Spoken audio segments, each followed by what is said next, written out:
게으름과 나태움은 이렇게 해서 이기는 것입니다. 오히려 더 열정적으로. 아멘. 오늘은 본 말씀을 중심으로 해서 물질과 욕심을 내려놔 보세요, 이런 제목으로 함께 은혜를 나누겠습니다. 지금부터 제가 23년 전에 노회에서 성지 순례차 저 이탈리아를 방문했을 때 밀라노 성당에 갔었습니다. 이 밀라노 성당에는 세 개의 아주 아름다운 아치문 형태의 문이 있습니다. 첫 번째 문에는 아주 황홀하리만큼 아름다운 로즈, 장미가 조각되어 있습니다. 그리고 그 밑에는 이런 글귀가 써 있습니다. 기쁘게 해주는 모든 것들은 잠시뿐이다. 두 번째 문에는 십자가가 조각되어 있습니다. 근데 이 십자가 밑에 이런 말이 쓰여 있습니다. 우리를 고통스럽게 하는 모든 것들도 잠시뿐이다. Just for a moment. Just for a moment. 잠시뿐이다. 그리고 세 번째 문에는 이렇게 쓰여 있습니다. Only forever matters important. 오직 영원한 것만이 중요할 뿐이다. 여러분, 오늘 이 시대를 가리켜서 일회용 시대라고 해도 과언이 아닐 것입니다. 또한 인스턴트 시대라고도 하지요. AI, 인공지능 다 이 모든 게 빠르게 정보를 분석해가지고 내게 제공해 주는 것이거든요. 역시 인스턴트 시대입니다. 무엇이든지 빨리빨리 진행이 되어야만 되는 시대이고, 우물쭈물하다가는 나고하기 십상인 시대에 우리가 살고 있습니다. 근데 여러분, 이 시대의 특징이 무엇입니까? 이 시대의 특징은 빨리빨리지만 미래를 바라보지 못한다는 것입니다. 먼 미래는 고사하고 5분 뒤, 1분 뒤의 일도 전혀 예측할 수가 없습니다. 거기에 우리 현대인들은 하루하루 쫓기면서 살 수밖에 없는 문화에 살고 있습니다. 그러니 현대인들은 이 마음이 불안하고 감정이 메마를 수밖에 없지요. 이 말은 결국 우리 하나님 나라와도 멀어져 간다는 뜻입니다. 영원한 미래에 대한 소망도, 영원한 생명에 대한 소망도 멀어져 간다는 겁니다. 우리 현대인들의 최대의 관심은 불행히도 하나님 나라 천국이 아니죠. 오늘 현대인들의 가장 큰 관심은 아파트, 저 강남 노른자 땅 위에 몇십억씩 가는 그 아파트 나도 한 채 가져봤으면, 나도 저 권력의 중심에 누구에게 발탁돼서 장관직이라도 한번 해봤으면, 나도 남들처럼 하나님께서 좀 도와주셔가지고 내 사업적인 확장되고 내가 큰 축복받은 부자가 되었으면, 이런 세상적인 여기에 우리의 관심이 집중되어 있어요. 그래서 하나님 나라, 하나님의 일은 이미 관심밖에 멀어져 있습니다. 어떻게 하면 이 땅에서 안정을 찾고, 어떻게 하면 이 땅에서 남보란 듯이 배 튕기면서 살아갈 수 있을까? 이것만 생각합니다. 우리나라의 교회가 이미 마이너스 성장을 기록한 지 오래됐습니다. 이 속도는 점점 더 커질 것입니다. 여러분, 언젠가 이 마이너스 성장이 플러스 성장으로 돌아설 것이라고 생각하십니까? 저는요, 이 세상이 뒤집어지기 전에는 전혀 그렇게 되지 않을 거라고 봅니다. 마이너스 성장이 플러스 성장으로 바뀌는 날은 이 세상이 뒤집어져야만 됩니다. 이렇게 잘 먹고 잘 살고 막 뭐든지 막 성공하고 승리하는 사람들 주변에서 많이 보이고, 나도 그런 사람 되고 싶어져 쫓아가는 미쳐 날뛰는 이런 시대에 교회가, 성도들의 신앙이 여러분 급성장할 수 있을까요? 저는 그렇게 생각하지 않아요. 왜냐하면 이미 영혼의 문제는 뒷전으로 다 밀려나 있습니다. 여러분, 심지어 교회의 모습들도 보십시오. 말로는 복음을 외치지만 이미 물질과 배부름에 권위에 다 젖어 있지 않습니까? 이 물질과 배부름, 권위에 젖어 있는 이 교회, 목사, 장로, 노회장, 총회장, 임원, 여기에 젖어 있는데 최고급 차를 타고 1년 연봉이 몇 억씩 하고 배부르고 그 많은 성도들에게서 대통령보다 더 귀한 대접을 받고 산, 여러분, 개혁이 가능하겠습니까? 개혁은 배부른 데서 일어나지 않습니다. 새로운 창조도 배부른 데서 일어나는 것이 아닙니다. 배고픈 데서, 고난 가운데서 일어나는 것입니다. 또 우리나라 검찰 개혁해야 된다, 경찰 개혁해야 된다, 정치 개혁해야 된다 많이 말합니다. 이런 검찰과 경찰, 정치 개혁 가능하다고 보십니까?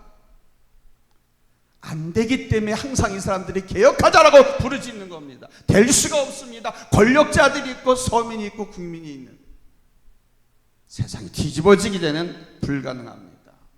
절대적으로 불가능합니다. 교회도 마찬가지입니다. 종교개혁도 마찬가지입니다. 불가능합니다. 이 세상이 뒤집어지기 전에는. 이 세상이 어떻게 뒤집어집니까? 세상이 뒤집어지는 방법은 우리 인간의 욕심과 물질을 내려놓을 때만 가능한 겁니다. 근데 나라가 잘 살수록, 국민이 잘 살갈수록 이거를 내려놓지 못합니다. 근본적인 문제는 바로 죄의 문제라는 것입니다. 욕심의 문제이기 때문에 그래요. 이 죄와 욕심이 해결되지 않는 한 변화는 없습니다. 개혁은 영원한 것입니다. 종교가 물질과 권력에 대한 욕심을 내려놓지 않고 여러분 개혁될 수 있다고 보십니까? 절대 가능하지 않습니다. 우리 인간의 변화는 죄와 욕심을 내려놓은 순간부터 시작되는 것이거든요. 여러분, 이 나라 정치가 변화되려면, 이 나라가 변화되려고 하면 정치가들이 죄와 욕심을 내려놓을 때 가능한 것입니다. 교회 변화에 마찬가지입니다. 목회자든 성도든 물질과 욕심을 내려놓고 있어요. 우리 한국교회는 금방 변화됩니다. 우리 교회도 금방 변화됩니다. 아마 물질과 욕심을 내려놓으면 교회를, 그리스도인들을 비판하던 서양 사람들이 아마 두 손 높이 들고 칭송할 것입니다. 이런 시대의 흐름 속에서 우리는 아주 중요한 질문을 가져봅니다. 나는 어떤가? 지금 여러분은 어떠냐는 거예요. 여러분은 어떤 모습입니까? 영원한 소망을 가지고, 저촉에 대한 소망을 가지고 산다고 하는 지금 나의 가장 큰 관심사는 무엇입니까? 우리 그리스도인들은 어떤 삶을 살아야 되겠습니까? 여러분, 영원한 생명에 대한 사모함을 가지셔야 돼요. 아멘. 영원한 생명은 저 천국의 삶 아닙니까? 그러니까 천국에 대한 사모함이 있어야 되고 하나님 나라에 대한 사모함이 있어야 됩니다. 그것도 미지근하게 아니라 뜨겁게 하나님 나라를 사모하는 그 마음이 뜨겁게 가져야 됩니다. 할렐루야. 그 마음으로 세상을 바라보고 세상을 헤쳐나가야 하는 것입니다. 오늘 우리에게 허락하신 말씀을 통해서 영원한 것을 다시 한번 이 마음속 깊이 간직하는 복된 시간이 되시기를 예수님의 이름으로 축원합니다. 할렐루야. 오늘 우리가 만나볼 주인공은 다름 아닌 젊은 청년입니다. 그것도 보통 청년이 아닌, 성경에서 말씀하는 대로 말씀드린다고 하면 이 세상에서 인정해 줄 만한 돈 많은 성공한 부자 청년입니다. 본래 돈도 많은데 성공한 부자예요. 왜? 그는 관원 공무원이었거든요. 이 돈 많은 부자 청년을 우리가 오늘 살펴보려고 합니다. 청년인데 부자고 권력까지 가졌어요. 뿐만 아니라 어릴 적부터 율법의 가르침 안에서 철저하게 훈련받고 양육된 엘리트였습니다.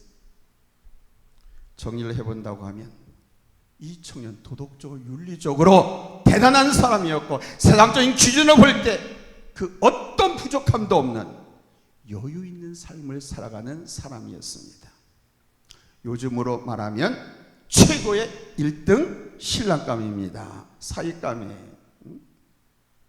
게다가 이 청년은요, 돈에 취해서만 사는 사람이 아니었습니다. 권력에 취해서만 사는 사람이 아니었습니다. 그는 영생에 대해서 고민할 줄 알고 영생에 대한 궁금증도 지녔습니다. 이런 사람이 주님 앞에 나왔습니다. 그리고 느닷없이 주님, 내가 어떻게 해야 영생을 얻을 수 있겠습니까? 하고 주님께 물었습니다. 똑똑한 그가, 부자 청년은 그가, 공업 공무원인 그가 주님 앞에 나와서 주님 앞에 물었습니다. 왜 세상적인 것을 자기가 다 가졌는데 하나님의 나라, 천국, 영생은 자기가 없거든. 그래서 그게 궁금해서 물었어요. 세상 사람들이 다 보라할 정도로 보이라 전혀 본인에겐 부족함이 없고, 그것도 아주 젊은 청년이 왜? 뭐 때문에? 당시의 기득권자들, 대제사장, 바리새인들, 권력가들이 다 손가락질하고 비난했던 예수님 앞에 나와서 어떻게 해야 영생을 얻겠습니까? 하고 영생 얻을 방법을 의뢰한 것일까요? 지금도 이 땅에서 많은 그렇게 엘리트 공무원들이, 엘리트 지식인들이 여러분 주님 앞에 묻습니다. 그리고 주님 앞에 매일 나옵니다. 그런데 거기 조금 대목집어 설익은 지식인들은 나오지 않지요. 왜 그가 뭐가 부족해서 주님 앞에 나왔을까요? 이유는 하나입니다. 영혼이 고독했기 때문입니다.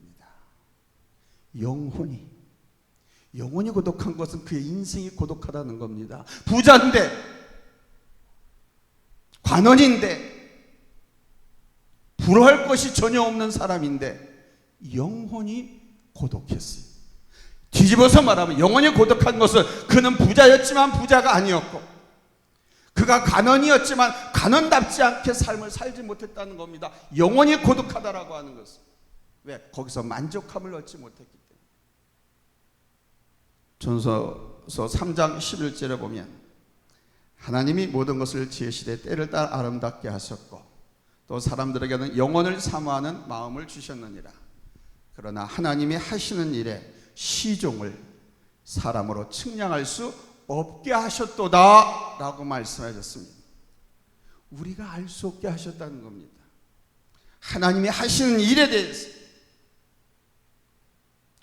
인생은 누구를 막론하고 본향을 사모하게 되어 있습니다. 하나님께서 우리 사람을 지으실 때 바로 이 영혼을 사모하도록 지어주셨기 때문입니다.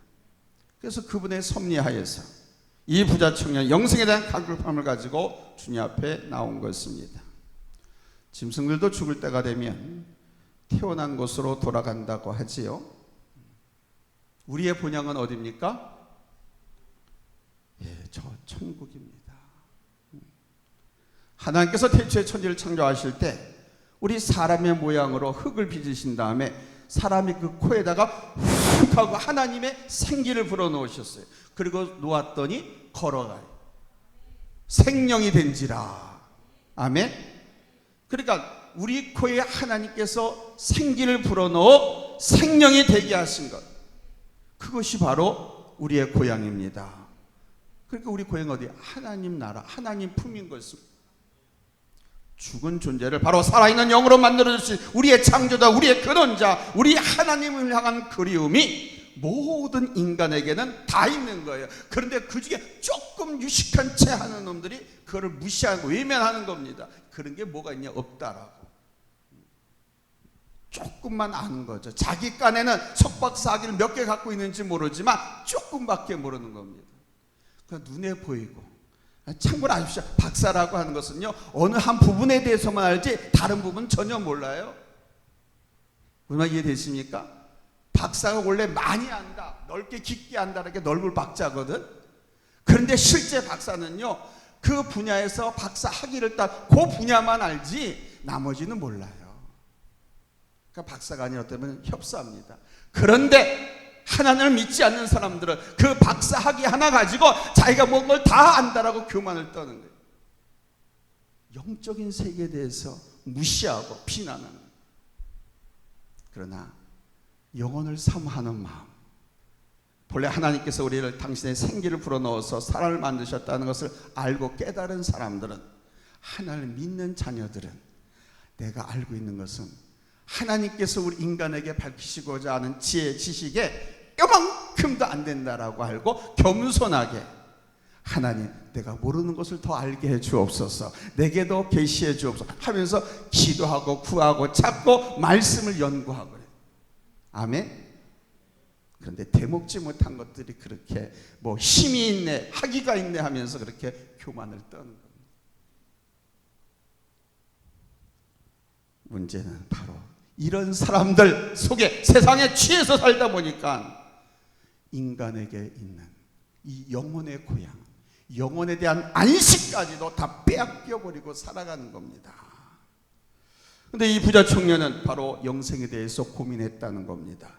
그 고민을 해결하고자 예수님을 찾아와서, 선생님 어떻게 해야 영생을 얻겠습니까? 라고 물었습니다. 규민이 형, 목사님은 재미가 없으니까 안 웃지, 잘지. 이번에 그 수련회 가가지고 그냥 가장 크게 아멘하고 웃고 뭐 난리가 났어. 그래, 이야, 역시 그 목사님은 훌륭하다. 근데 담임 목사 이용수 목사는 정말 설교 못해, 그치? 규민이 형, 나 좀 이쁘게 봐줘.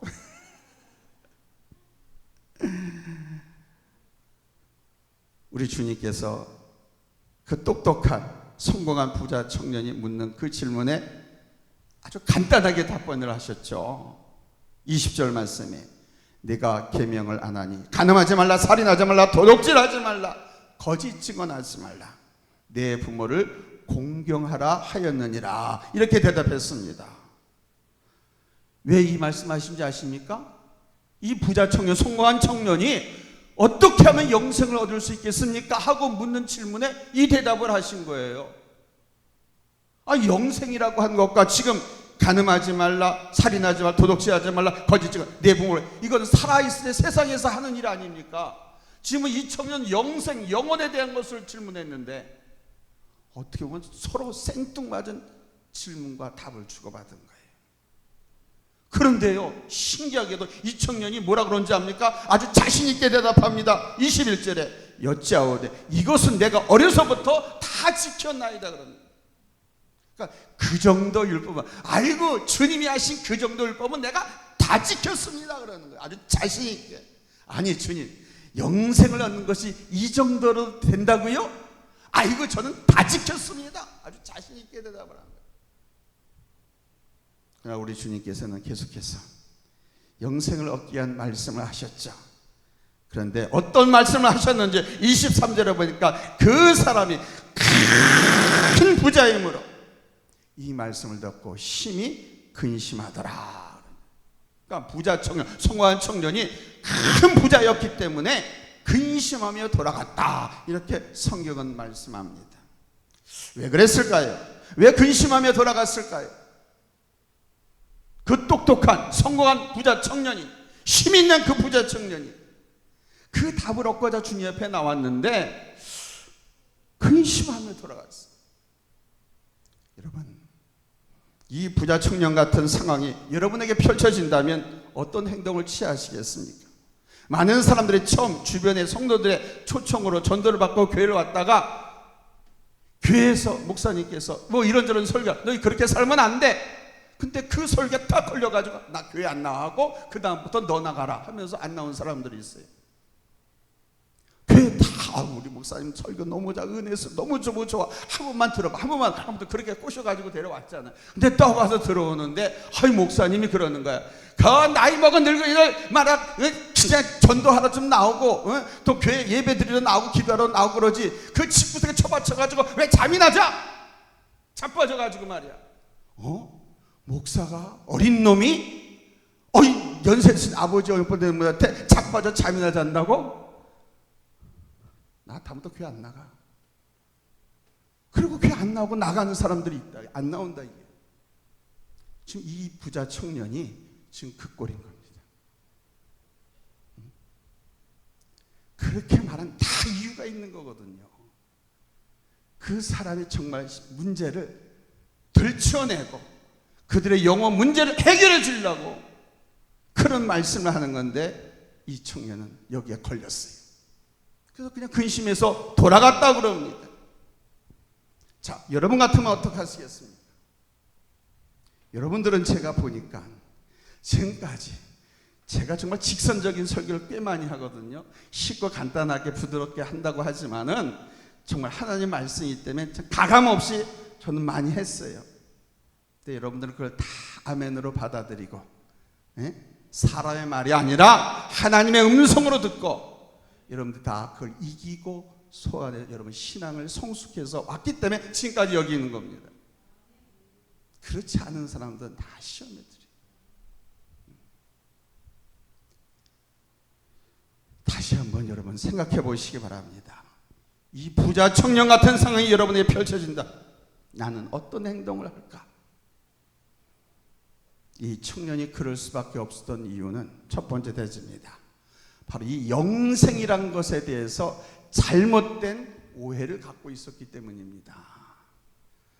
청년은 영생을 믿음으로 얻는 것이 아니라 행함으로 얻는 줄 안 것입니다. 그래서 주님께 찾아와서 자신 있게 물은 것이죠. 그러나 여러분이 잘 아시는 것처럼 구원은 행함으로 얻는 거예요? 믿음으로 얻는 거예요? 크게 얘기해봐요. 구원은 행함으로 얻는 거예요? 믿음으로 얻는 거예요? 믿음으로 얻는 것입니다. 자신 있게 얘기하셔도 돼요. 여러분의 믿음이 요만한 믿음이라고 해도 자신 있게 아멘 해도 돼요. 그 요만한 믿음만 있으면 하나님께서 구원해 주신다고 그랬거든. 그러나 그 요만한 믿음을 큰 믿음으로 여러분이 불리면 하나님께서 축복을 주시는 거예요. 아멘. 바로 축복은 행함으로 받는 거예요. 행함은 구원과 상관이 없어요. 구원은 오직 믿음으로. 아멘. 그러니까 가난하기도 구원하시는 거고, 아무것도 하지 못하고 누워 계시는 할머니도 예수 믿으면 구원하시는 거예요. 아멘. 지금까지 못된 짓 다 하며 살고 주님 앞에 나오지도 않다가 너커니 병원에 가서 의사한테 진단을 받았더니 앞으로 많이 살아 1개월밖에 못 사신대. 그러니 아들을 내일을 부르더니 어머니 집으로 모시고 가서 잡수고 싶은 거 다 잡수게 하고 보고 싶고 만나고 싶은 사람들 다 만나게 하라고. 찾으면 그렇게 얘기해. 근데 이분이 거기서 떡하니 그러면서 선생님이 교회 장로님이셨어. 그러면서 어머니 교회 한번 나가보세요. 한번 예수 한번 믿어보세요. 근데 그게 마지막에 콕 박힌 거예요. 그래가지고 아들아 우리 한번 우리 동네 거기 성산교회 있지 않냐? 우리 그 교회 한번 가보자. 그런 거예요. 그래가지고 한번 나와가지고 예수 믿었어. 근데 그 다음날 돌아가셨어. 천국 갔을까 안 갔을까? 천국 가는 거예요. 그러나 하나님의 축복이나 그 모든 것은 예수 믿고서 하나님의 말씀대로 순종해서 살아서 많은 행함이 있어야 돼요. 그 행함으로 축복을 받는 것이지만 물론 가장 큰 축복은 천국 가는 게 가장 큰 축복이죠. 그러나 믿음의 고백과 하나님 앞에 나온 것, 이것이 그에겐 행함이 되는 거예요. 부끄러운 구원이지만 그 믿음 하나로 하나님은 그 영혼을 구원하신 것입니다. 아멘. 내가 이런 일을 했으니 구원해 주세요. 구원 받아야 되지 않겠습니까? 여러분 이런 착각에 빠지면 안 됩니다. 요한복음 1장 12절에 영접하는 자, 곧 그 이름을 믿는 자들에게는 하나님의 자녀가 되는 권세를 주셨으니 라는 말씀이 있습니다. 여러분 구원은 예수 그리스도의 이름으로만 받는 것인 줄로 믿습니다. 이만희를 믿어서 구원받는 것이 아닙니다. 조이성을 믿어서 구원받는 것이 아닙니다. 정광훈이를 믿어서 구원받는 것이 아닙니다. 네? 내가 하나님이라고 말한 안상홍이 죽었습니다. 안상홍이를 그게 하나님의 교회예요. 안성을 믿는다고 구원받는 게 아니에요. 오직 예수, 오직 예수. 하나님께 성경에다 기록해놨잖아요. 예수 그리스도 외에는 천하 인간에게 구원받을 만한 다른 이름을 주신 일이 없다. 아멘.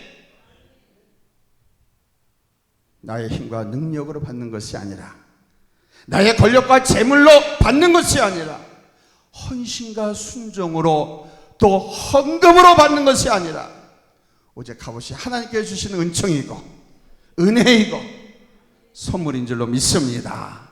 아멘.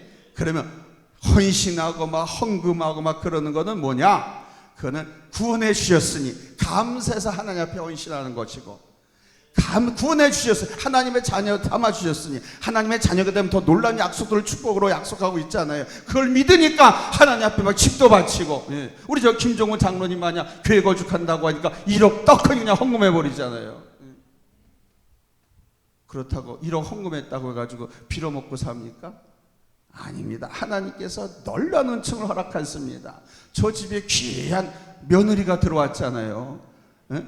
아들들이 얼마나 훌륭하게 자라고 있습니까? 신앙생활 잘하면 최고야. 근데 아직 또 만들어가야 될 과정이니까. 하나님에 대한 헌신은요, 공짜가 없어요. 다 무사히 성경의 말씀에 약속하고 있습니다. 아멘. 그런 헌신 헌금은 나를 구원해 주셔서, 나를 사랑하셔서 복받게 하시려고 장로로 세우셨으니까, 권사로 세우셨으니까 감사해서 하나님 앞에 드리고 하나님 앞에 헌신하는 것이지, 구원받기 위해서, 축복받기 위해서 하는 것은 아니라는 것을 여러분 아시고, 먼저 하나님께 나를 구원해 주시고 권사로, 장로로, 집사로 직분, 은사 주신 것 여러분 감사하시면서 헌신하시길 주의 이름으로 축원합니다. 할렐루야. 그렇다면 이 eternal life, 영생은 무엇입니까? 요한복음 17장 3절에 보니까 영생은 곧 유일하신 참 하나님과 그가 보내신 자 예수 그리스도를 아는 것이니라고 말씀하고 있습니다. 요한복음 12장 50절에 보면 나는 그의 명령이 영생인 줄 아노라 이렇게 말씀하고 있습니다. 이 말은 예수님께서 하신 말씀, 너 이렇게 살아라, 이렇게 살아라, 이렇게 살아라, 너 이렇게 살지 말라 하신 말씀이 있어요. 즉 계명입니다. 그 계명이 지키는 것이 영생인 줄 아노라 이렇게 말씀하고 있는 거예요. 그러니까 구원받은 성도는 그것을 지켜야만 구원받은 그 효력이 계속 유지된다는 거지요. 하나님의 자녀 구원받은 사람이라고 하면 하나님의 계명을 지키려고 노력한다는 거지요. 아멘. 요한복음 3장 36절에는 아들을 믿는 자에게는 영생이 있고 아들에게 순종하지 아니하는 자 영생을 보지 못하고 도리어 하나님의 진노가 그 위에 머물러 있느니라 말씀하고 있습니다. 요한복음 5장 24절에는 내가 진실로 진실로 너희에게 이르노니 내 말을 듣고 또 나 보내신 이를 믿는 자는 영생을 얻었고 심판에 이르지 아니하나니 사망에서 생명으로 옮겼느니라. 아멘. 사망에서 생명에, 이게 바로 영생을 얻었다 이 말씀입니다. 할렐루야. 영생은 뭘로 얻는 것이다? 믿음으로. 아멘. 하나님 앞에 헌신과 헌금과 순종은 구원받은 은혜가 너무 감사하고 영생을 주신 것이 너무 감사해서 하나님에 대한 보답으로 우리가 하는 거예요. 아멘. 날 구해주신 너무 감사해서, 날 낳아주신 아버지 어머니, 나를 이만큼 공부시키고 교육시키고 자라게 하신 우리 아버지 너무 감사해서 자녀들이 그렇지 못하더라도 부모님에게 효도하는 것처럼 하나님께서 나를 구원해 주시고 하나님의 언약 백성 삼아 주신 거 너무 감사해서, 영생을 주셨으니 너무 감사해서, 아멘, 하나님의 계명들을 지킨다는 거예요.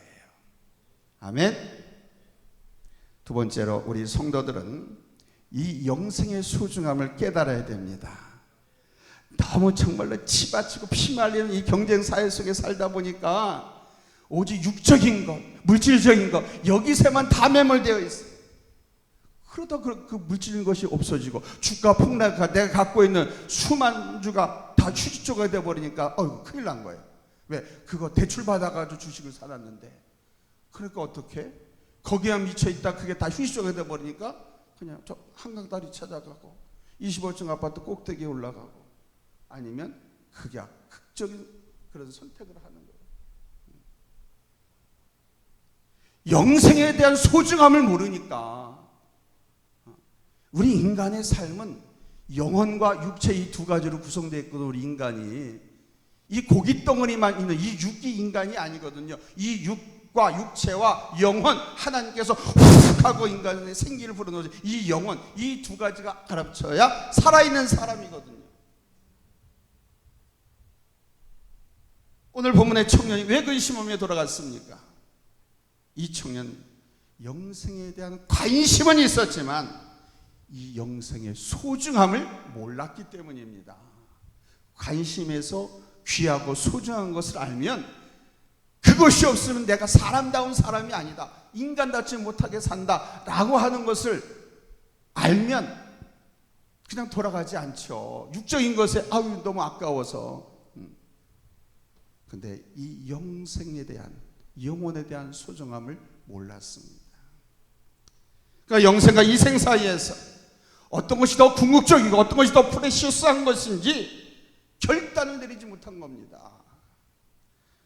우리 예수께서 청년의 계명을 열거하시면서 계명을 지키라고 하셨을 때 청년 자신 있게 대답했잖아요. 주님, 내가 다 지켰습니다. 그것도 어릴 적부터 다 지켰습니다 라고 대답했어요. 대단하지 않습니까? 하나님께 주신 계명을 어렸을 때부터 다 지키면서 경건하게 살아왔다는 것입니다. 뭐 이 정도면 성인급에 속한다고 봐야 되지 않겠습니까?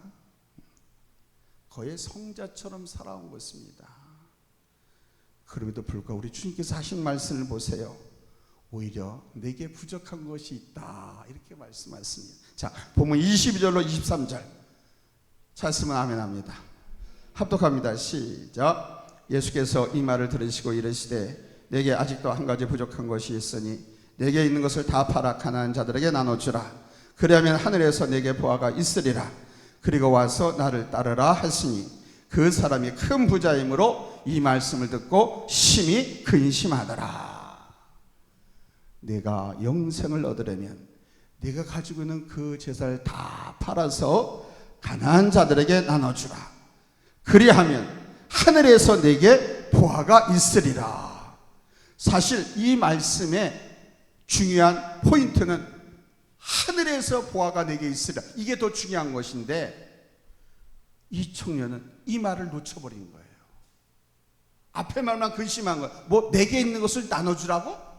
없어, 이것만 생각하는 거예요. 내가 갖고 있는 것만 생각한 거예요. 나눠주면 하늘에 보화가 내게 있으리라니, 이건 감당할 수도 없는 거예요. 내가 나눠준 것에 몇 갑절도 하나님께서 채워주시고 갚아주십니다. 근데 이 말씀에 착안이 안 되고 앞에 말에 나눠주라는 말에 실망합니다. 여러분, 한마디로 말하면 주님께서 하신 이 말씀이 무슨 뜻이냐 하면 욕심을 내려놓으라는 겁니다. 지금 이 청년은요, 이 땅에서 남부를 것이 모든 걸 다 가졌잖아요. 근데 이 땅의 것이 아니고 지금 하늘의 것에 대한 관심을 받았는데 그것도 갖고 싶었어요. 그런데 그것을 갖고 더 큰 은혜와 축복 속에 살려고 하면 주님께서 이 땅의 것을 나눠주라고 내려놓으라고 하니까, 즉 다시 한번 이 청이 욕심을 못 버린 겁니다. 근데 욕심을 못 버렸지만 이 하늘의 하나님의 약속이 더 크고 놀랍고 엄청난 축복이라는 것을 깨닫지 못했기 때문에 이 청년의 실수는 여기서 태동한 것이죠. 여러분, 사람은 욕심을 내려놓고 사랑을 베풀 때 천국에 대한 소망을 지닐 수 있는 인간이 되는 거예요. 아멘. 여러분, 물질에 대한 욕심을 가득 안고 온전히 천국을 소망할 수 있다고 보십니까? 그거 아닙니다. 그런 것을 가지고 개가 풀 뜯어먹는 소리 한다는 거예요. 욕심을 가득 안고 절대로 저 천국을 소망할 수 없습니다. 이 욕심이라는 건 세상 것인데요, 천국은 세상 것이 아닌데요. 물과 기름이 어떻게 섞입니까? 섞일 수가 없죠. 그리스도와 벨리알이 어떻게 섞일 수가 있습니까? 섞일 수가 없지요. 천국과 이 세상은 섞일 수가 없는 거예요. 종교가, 신앙이 이 물질에 대한 욕심을 내려놓지 못하고 진실로 생명의 바른 길을 인도할 수 있겠습니까? 가장 근본적인 것은 바로 이 물질에 대한 욕심을 내려놓는 것입니다. 죄를 내려놓고 욕심을 내려놓지 않으면 진정으로 영적인 신앙이 될 수 없습니다. 결국 이 부자 청년은 율법은 완벽하게 지켰지만 이 물질에 대한 욕심을 내려놓지 못하고 그냥 떠나가 버렸습니다. 이 부자 청년의 이름이 뭔지도 안 나오잖아요. 주님 말씀에서는 예, 제가 그렇게 하고 주님을 따르겠습니다 하면 아마 성경에 이름이 기록되었을 거예요. 그것뿐만 아니라 그의 집과 그의 자손까지도 이름이 기억됐을 것입니다. 그런데 이 청년 여기까지가 끝이었습니다. 더 크고 더 위대하고 더 놀랍게 쓰임받을 수 있었는데 잊지 마십시오. 믿음의 길은 자기를 버리고 주님을 따르는 것입니다. 죄를 버리고 욕심을 내려놓는 것입니다. 아멘. 욕심이라고 하는 것은요, 딴 거 아닙니다. 이 세상에 대한 욕구입니다.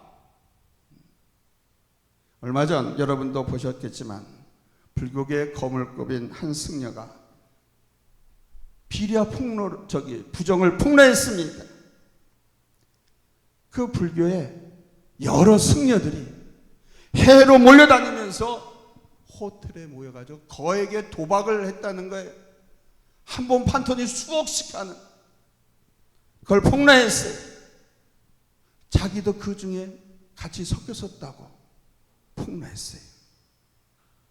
현재 가지고 있는 돈도 어마어마하거든. 더 거둬들이겠다고 동학판에 승려들이 뛰어든 거죠. 물질에 대해서 이렇게 욕심을 부리면서 과연 도를 전할 수가 있을까요? 이럴 때 하는 말이 소가 웃을 일이다라는 겁니다. 교회도 마찬가지입니다. 개인도 마찬가지입니다. 주님 앞에 죄를 다 내려놓아야 합니다. 아멘. 그래서 저는 솔직하게 목회 시작하기 개척하면서 저에 있는 것 없는 것 다 끌어다가 하나님 앞에 저는 바치고 시작한 겁니다. 지금도 마찬가지예요. 저는 이 헌신을 우리 하나님께서 보셨다고.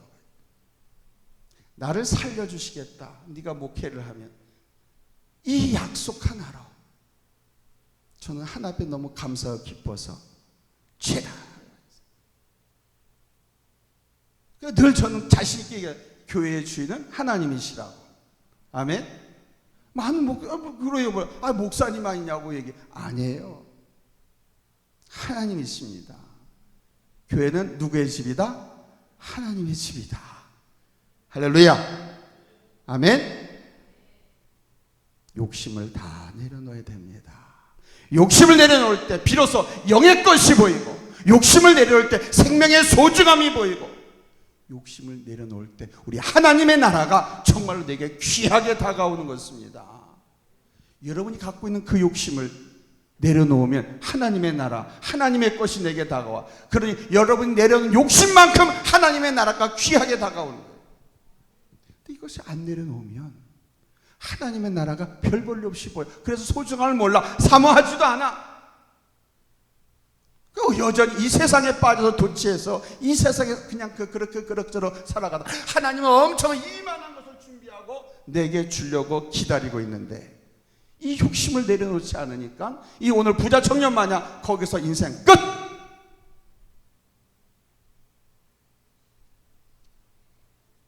여러분 욕심 내려놓으시기 바랍니다. 할렐루야. 사랑하는 성도 여러분, 우리 예수님께서 이 청년에게 하신 말씀을 잊지 마십시오. 내게 있는 것을 다 팔아 가난한 자들에게 나눠주라. 그리고 너는 나를 따르라 그럽니다. 너는 나를 따르라고 할 때 주님께서 책임져 주신다는 거죠. 근데 이 청년은 부자인 거로 근심해서 그냥 떠나갔다 도망갔다 그러지 않습니까?